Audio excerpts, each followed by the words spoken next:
If they've gone out and they've made all this progress, they're real happy. They go, go, go. They're growing, growing, growing. Boink, they hit this plateau. Wrong sport. Not a tennis player. Go up like this. Boink, racquetball. All of a sudden, working hard, not getting the result. Wrong thing. Wrong relationship. Wrong job. Wrong mission. So then they go out and play golf and they go, boom. They don't even get the progress. And they go, I didn't need to use the F word that many more times in my life, right? You know, different piece. Now that's what a dabbler does. And by the way, dabblers by their nature are unhappy. Think about this. Even with all the economic challenges that exist, most people in North America for sure have a better quality of life than 95% of the planet. 95% of the planet is living on what? How much? 2/3 of the planet, I should say, is living on $2 a day. Your worst nightmare is somebody else's greatest dream. Most of the planet's greatest dream. Your idea of economic downfall is somebody's dream. That's the truth. And so what happens though is, would you agree we have more choices, more freedoms, more opportunities today than any time in human history, yes or no? Are most people's happy? Is their happiness tied to the quality of life they really have? Because we're a world now that's shallow.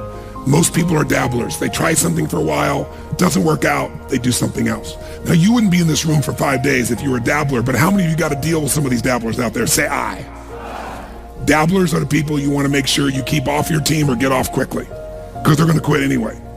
And the time, energy, and effort it takes to train a dabbler is the same energy you could have a platinum player. And we're going to show you some ways to do that later on. But let me show you another path for a second before we show you the rest of the training effect.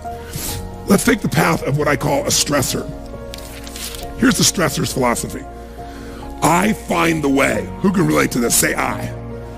I'm going to find the way, I'm going to achieve it. So they take up a sport like tennis, and it goes like this, and they're doing really, really well, and it's going really good, but eventually, boink, they hit a plateau. Here's the difference. Does the stressor quit? Ever quit? Yes or no? Absolutely not. What does the stressor do when it doesn't work out? What do? Do they settle for it? What if they actually get a little worse for a short time? What happens? They really get stressed and they go, screw this, I'm going to find a way, I'm going to break through, I'm going to learn a book, I'm going to find someone, I'm going to get a coach, I'm going to make this thing happen, I'm going to find a way, I'm going to find whatever it takes to make this thing happen. Poosh! And they break through, ladies and gentlemen. Come on, they break through, ladies and gentlemen. And by the way, they break through and all of a sudden they start making progress and they're so happy, and all of a sudden, guess what happens? Boink. And you go, damn! How could that happen? I've been working my tail off. I just had this breakthrough. I just worked through this thing. I just fought through it. But by the way, do they hit another plateau? Yes or no? So what happens here? Do they give up? Do they quit? Do they go, it's the wrong sport? What does the stressor do? They stress out. Shit, I'm gonna find a way. I'm gonna make this thing happen. I gotta make this thing. Come on, figure something out. Let's find this thing. I'm gonna work hard. I'm gonna make more calls. I'm gonna make this thing happen. And all of a sudden, eventually, what happens? Poof! Ladies and gentlemen, they break through again. Come on now. And by the way, they eventually get where they want to be. The problem is they're so stressed out by the time they get there, they're so exhausted they can't enjoy it. The human brain has this incredible capacity for guilt.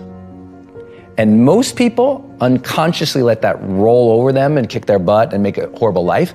I love guilt. Guilt is a tool. Guilt is a weapon. Guilt does not have to be a bad thing. It's not like I perpetuate, but I'm like, I love that I feel bad when I don't do a good job. Most people hate that about themselves. I love that feeling. I'm like, I didn't do a good job there. Next time I will. So some people, guilt is discouragement. Other people, it's a signal for learning. To me, guilt is a signal for learning. It is the body and the brain, the spirit, knowing what is right, knowing what is wrong, knowing what's great, knowing what's mediocre. And it's saying, hey, do a little better. Now, if it's translated into a negative impulse, then some people call it guilt. But I'm totally cool with guilt. I think it's good that we feel bad when we do something that is below our standard or that's not right, because that impulse to go, I want to do that better. The way I see it is that competition in and of itself is not good or bad. And this is like the monk mindset on 99% of things, that this mug is not good or bad. It can be filled with water or it could be filled with poison. Yes. And so competition, I'll give you an example. Yeah. As monks, our competition is in how much love and respect we show to each other. That's your competition? Like that's what you compete on. Or how long can we meditate for? No. I can meditate longer than you. So if any monk is, and I did this plenty of times. Really? If I sat there and I thought, oh yeah, look at him, he's scratching his back. He got out like that. Moved. Your meditation just got destroyed. Right? All the value. And so monks will never ask how long you meditate. They focus on how deep you meditate. And someone who meditates deep doesn't go on about how deep it was. Right. But you compete for showing respect. You compete for serving each other. You compete for how well you can collaborate. And I feel like you live this. Yes. Like yes. I feel like you have this. I didn't used to do that. Yeah. For the last 7 you do years. it now. Like you think like a monk. Like I feel like we're always trying to find a way where we can be better friends to each other and support each other. Yeah. And so you're competing on that. And that's a positive competition that I think you can have. So you can still use, and this is the beautiful thing about the monk mindset, you can use any thing in a positive way. One thing that's true about life is that things are always changing around you, always. Whether you are moving into a new season or in school, and all of a sudden your kids' school schedules change, or you're moving into a new season of work, and all of a sudden your work life is changing, or you're moving into a new season of your marriage or of your health or of anything. Life changes all the time, which is why it's really important to be self-aware and to make the small changes that help you enjoy and seize all the opportunities from the season of life, work, family, relationships that you're in right now. We always have been trained to focus on the result. So people ask, what do you want in life? And I'm like, forget that. That's the worst question to ask someone. Because when you ask what you want, that's when the ads come in. And you're like, oh, I want that car, I want that home, I want that dress, I want that body, I want whatever it is. My question to you is, what do you want to wake up and be every day? Like, what do you want to wake up and do every day? What's the process that you're in love with? So we're thinking about the result, whereas my question is, forget the result. What's the process that you're in love with doing? So start there, first of all. Don't start your journey of saying, I want to be a movie director because I want to hit the blockbuster charts. So I want to do this. Don't make it about that. Like, don't be like, I want to be a singer because I want to be Ariana Grande, right? Like, that's not the point. That's just a result. Do you love singing every day? And I realized this with a very honest question to myself. I'm really passionate about football, soccer. I absolutely love the game. I grew up on it. I'm still a huge fan. I missed out on it when I was a monk. I've been catching up ever since. Any football game. I was just in London last week and I made sure I went. Couldn't see a game live, but I went and watched it at a bar in London, and I love the energy. I'm so passionate about soccer. I don't have what it takes to be a soccer player. Yeah. Like, I do not want to wake up at 4 a.m. I wake up at 4 a.m. to meditate. When I was a monk, I wake up at 5:30 a.m. now to meditate. I do not want to wake up at 4 a.m. to go out on a raining pitch and play soccer. Mm-hmm. Like, I don't want to be in the gym for 4 hours a day. I want to meditate for 4 hours a day, but I don't want to play soccer for 4 hours a day and then be in the gym and train. I'm not envious of any athlete in the world because it takes a different type of mindset. If you had a kid, obviously you do have a kid, but say if you had like a 20-year-old and he's just a doper, where he wake and bakes and doesn't get anything done. He's just always like hanging out with his friends and playing video games, and he's just a loser. Yeah.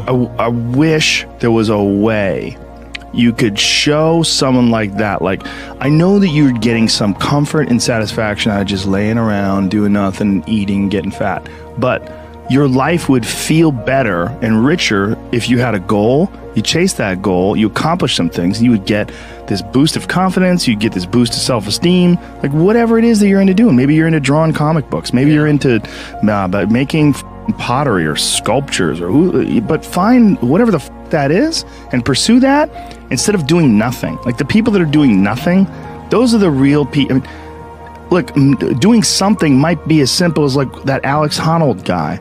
He just climbs rocks, but he's world-class rock climber. It's something. And it's also a goal of his, and he's also the best at it, right? Yes, yeah. But those people who smoke pot all day and do that, those are also the guys who hate on Joe Rogan for being in shape, you know what I'm saying, or being disciplined, or get on Kevin Hart's Instagram and hate on him, you know what I'm saying? Because they don't, it's their own insecurities. I see what you're saying, but I would assume they would get motivated by seeing other people do something with their lives. Like, that should be motivating, not but if you grew up with losers and you're around a bunch of people with shitty attitudes, especially if it's in your household, I was very lucky that both my mom and my stepdad, they're the least hater people I've ever met in my life. They're just not haters in any way. Like if someone's doing well, they're always like, wow, look at this guy, or like, wow, look at her, or wow, look at him. There was never any hate in my house in terms of other people's success. But if you grew up with a dad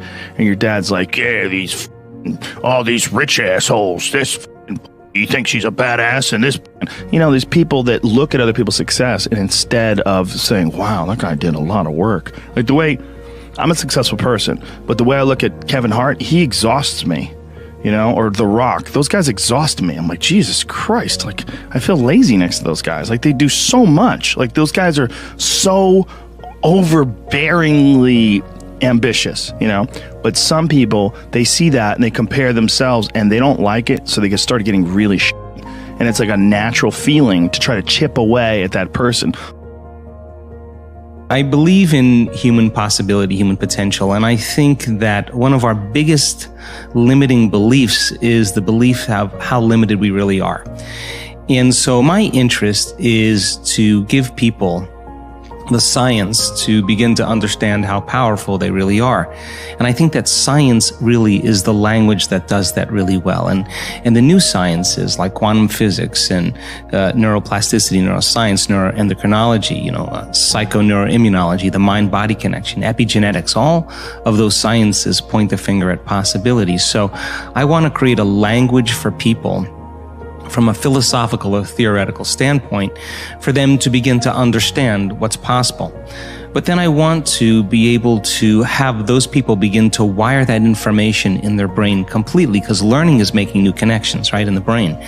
But remembering is maintaining and sustaining those connections. And it's so much easier to lose our vision than to remember it, right? So then we have to begin to hardwire the brain or install the neurological hardware in preparation for an experience. So the more people understand what they're doing and why, then the how gets easier. So I want to then set up the conditions in an environment, in a workshop where people can begin to apply or personalize what they learn so that they can have an experience. An experience then further enriches the brain. But the prize of an experience is an emotion.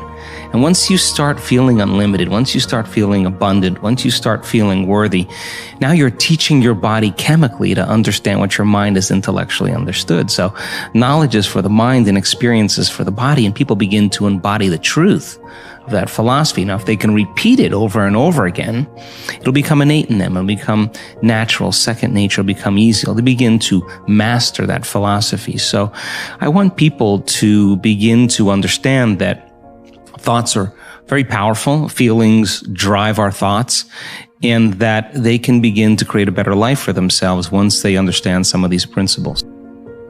What's a few simple things that they should be doing right now to have a checklist to do before the end of the year to then crush for a whole 12 months moving forward? All right. I'm going to give you something called the ladder of personal finance, which tells you where your money should go. Okay, this is just step by step, put your money here. And if you want to know all the details about it, you can check out the system. So it's in the book too? It's in great detail in the book. Got it. All right. So if you've got some money lying around, what should you do with it? First of all, if you've got a 401k match at work, you should max that out. That's free money. Take advantage of it. And if you're not sure what that means, go to your HR person and say, does this company match any 401k contributions? If they say yes, do what I said.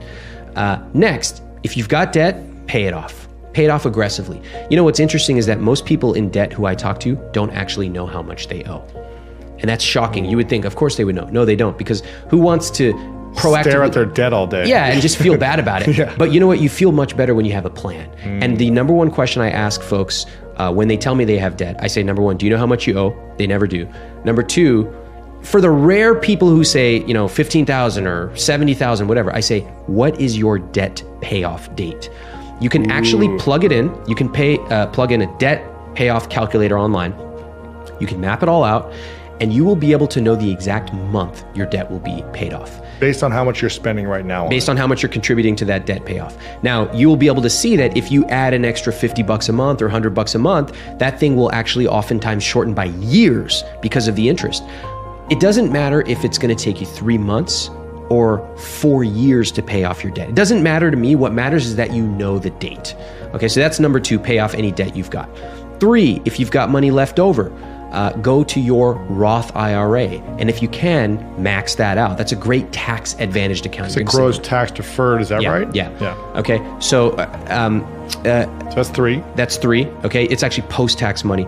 And then 4, if you still got money, you're going to go back to your 401k, which is another tax advantaged account. You're going to max that out. If you still got money, you're going to create a non-taxable, non-retirement account and just put your money in there. Now, there's a few other wrinkles to this. There's HSAs available. There's also your emergency fund that's talked about in the book, and all these things. They're details.